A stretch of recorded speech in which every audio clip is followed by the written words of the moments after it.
Anya?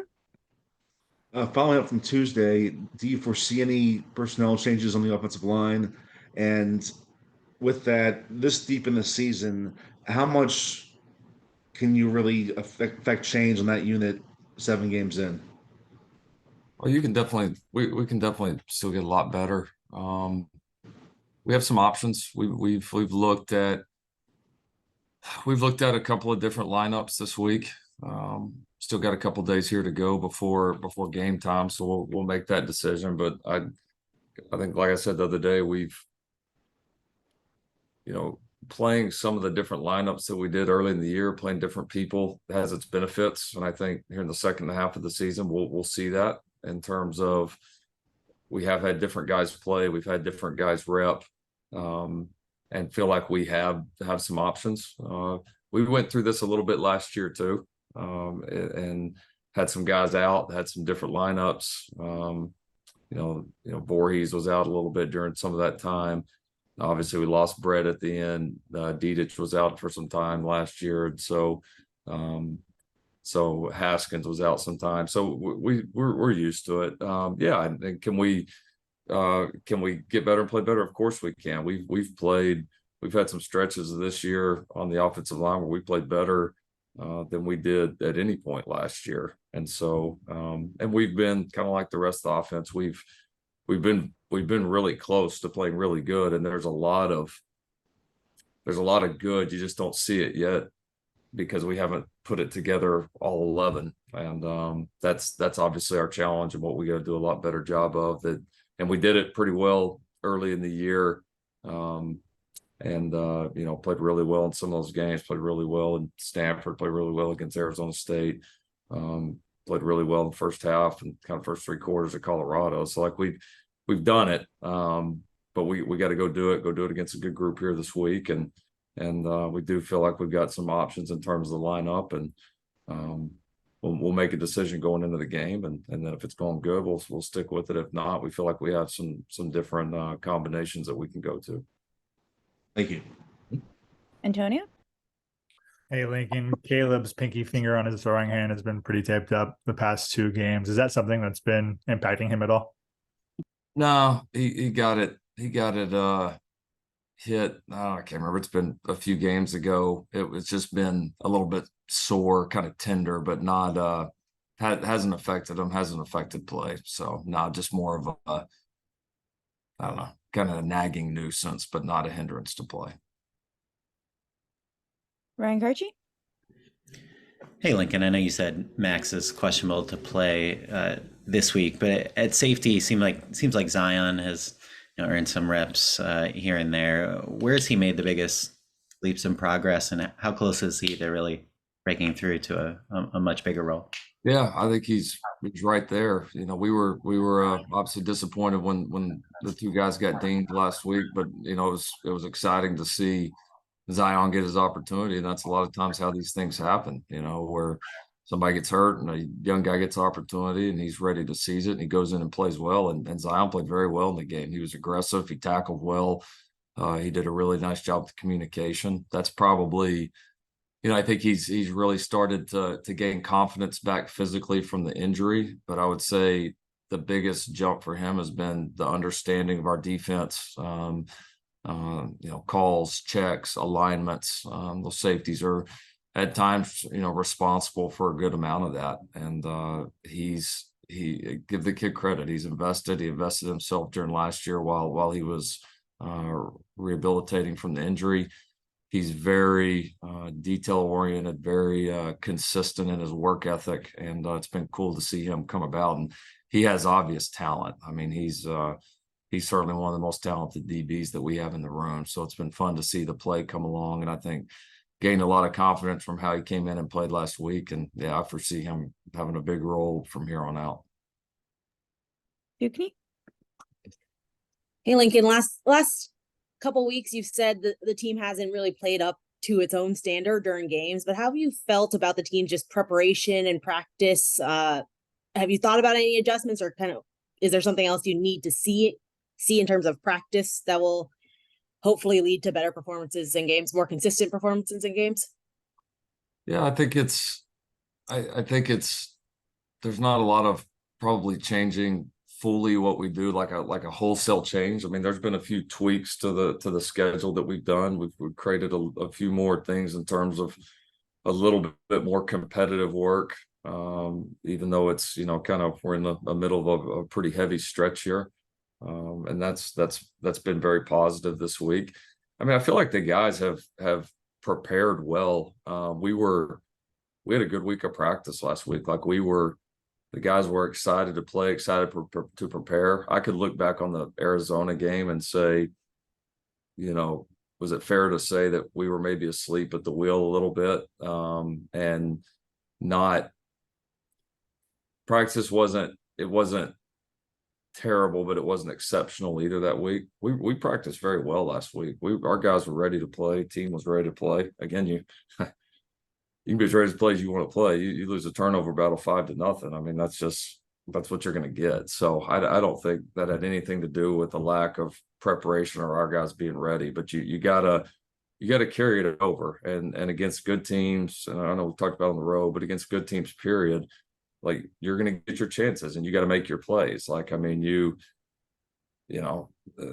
Notre Dame last week, we gave them some opportunities with mistakes, and they made us pay for it. They caught the balls. They made the play. They caught the interceptions. They made the plays when we made mistakes.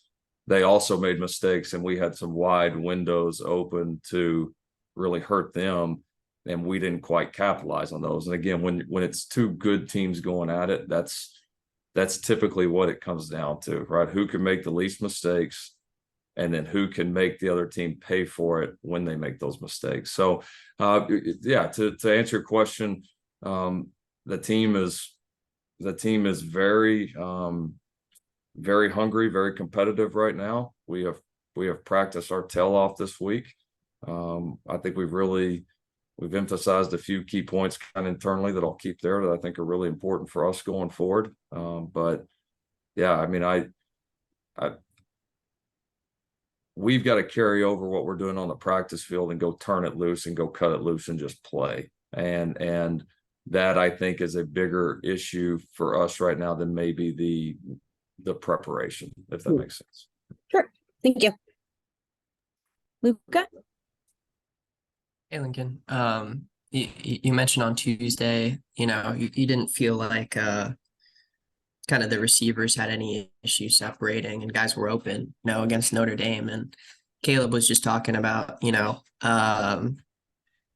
doesn't think he's played a game like that. And in college, you mentioned before the year that there are still things that, he doesn't walk on water yet. There's still things that he has to improve upon. And, just going against Utah, I mean, really tough front. What do you need to see from him, just in terms of being a little bit more consistent, or just his play on Saturday? Just settle in and be himself. That's that. He's played he's played 2 games against these guys. He's played 2 really good games against these guys. And they are tough defense, but they're very good at what they do, but so are we. So it'll be a fun matchup. I'm excited for him. He and his career, and all the time I've had him, he's you're gonna, when you play this level, you're not gonna throw 6 touchdown passes and 0 interceptions every single game. Like, it's not gonna happen. You're gonna have some tough moments that don't go your way, and it's more about your response. And throughout his career, he's always responded when he wasn't at his best. And so he'll be very ready to play this game. He needs to play within himself and go do what he does best. And we need to play great on the other 10 positions and everywhere else across the field. And that's the plan. We're going to wrap it up with these last 4. So, Jack?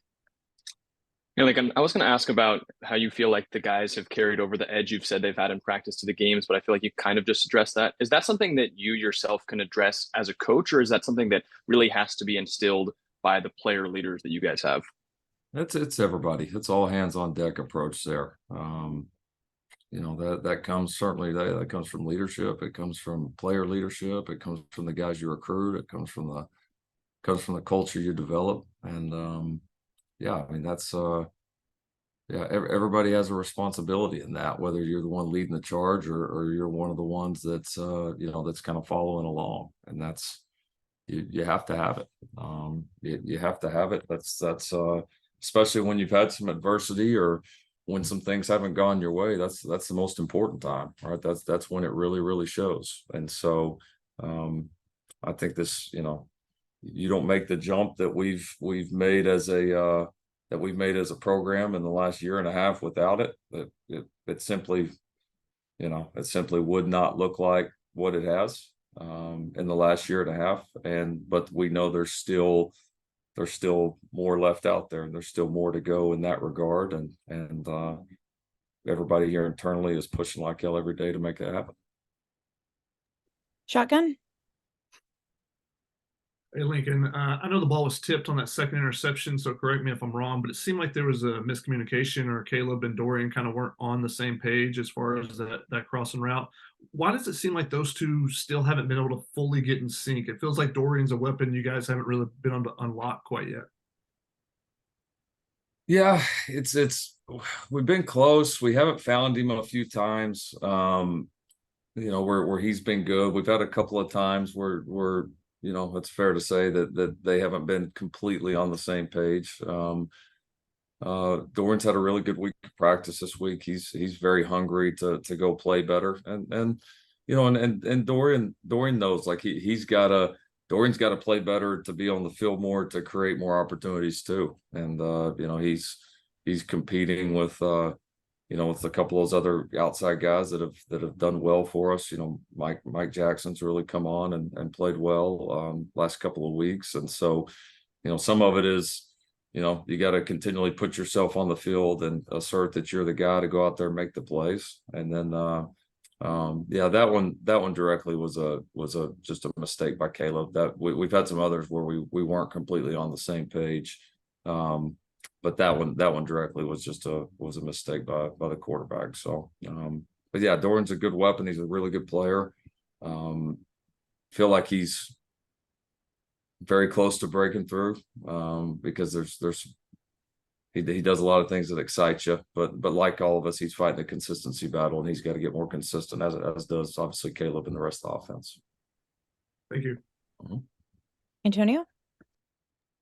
Hey, Lincoln, Josh Henson was praising Killian O'Connor yesterday for the way he's practiced. That's a walk-on who's kind of risen to a pretty important role for you guys, came in against Arizona in a pinch. How has he kind of developed into what he's turned out to be for you guys? Yeah, he's a tough ass kid, man. He works hard. He has a great approach. He's a fighter. He's gotten a lot of reps at center over the last few years, so last year and a half. So he's really learned our stuff well. He's smart.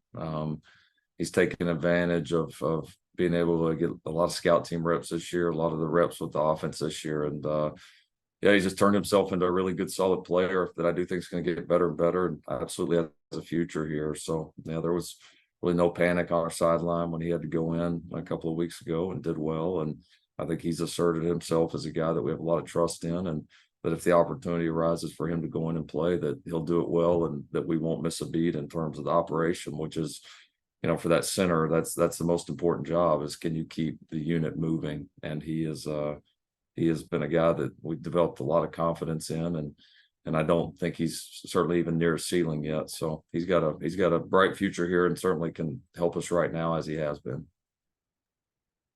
And we'll wrap it up with Fredo. Hey there, Coach. You know, you started off the season winning 6 straight games, you know, and you went into South Bend, and, you know, you guys faced a tough loss there. How do you keep your team motivated and, you know, feeling positive heading into this tough game against Utah this weekend? Oh, I mean, you gotta get past the disappointment of not winning. I mean, you gotta get past that first. I mean, that was the first thing, and then you gotta look at reality, and reality is you're undefeated in the best conference probably in college football right now, you know, which is, you know, pretty good shape, and with some cool opportunities ahead, with, you know, starting right here with a really good Utah team and program that, like I said, we know very well, and, you know, we understand the importance this game, the opportunity that this game is. So yeah, the big deal is don't let not playing well last week, get you twice, is rebound, is respond, and that's what champions do. And so it's been our mindset from the second that game was over. The locker room there all the way through this week is to get back to playing our brand of football and playing ball the way that we know we can. And these are if you're a true competitor, these are the times you want, right? When people count you out, or people think this or that. And I remind them, we went through the same thing last year. We sat here last year after the first Utah game, and everybody thought our season was over, and everybody thought, well, you can't do this and can't do that. And it's just, you just got to hang in there. I've been in this long enough to see it, and the teams that hang in there and keep getting better and keep improving always have a shot in the end. And we're gonna have our shot. I mean, we're in tremendous position, but we got to go. Main thing for us right now is go take advantage of it and go play a lot better brand of ball. And that's what we're looking forward to doing this Saturday.